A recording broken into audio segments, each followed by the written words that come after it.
গরুর দাম কত?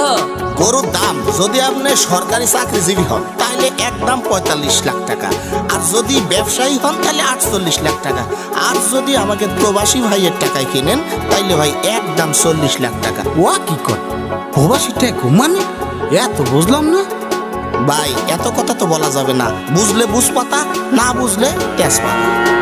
দাম শুনে মাথা নষ্ট, মাথায় আমার ঘামে, ডানে লইয়া কমে চাইবে জায়গা একটু সামনে।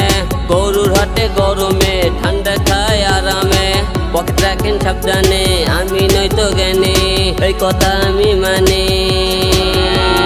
দেশে আইলো কুরবানি, গরু কিংবা যাইবানি, লালটা না কালাটা, নাকি লইবা সাদাটা। দেশে আইলো কুরবানি।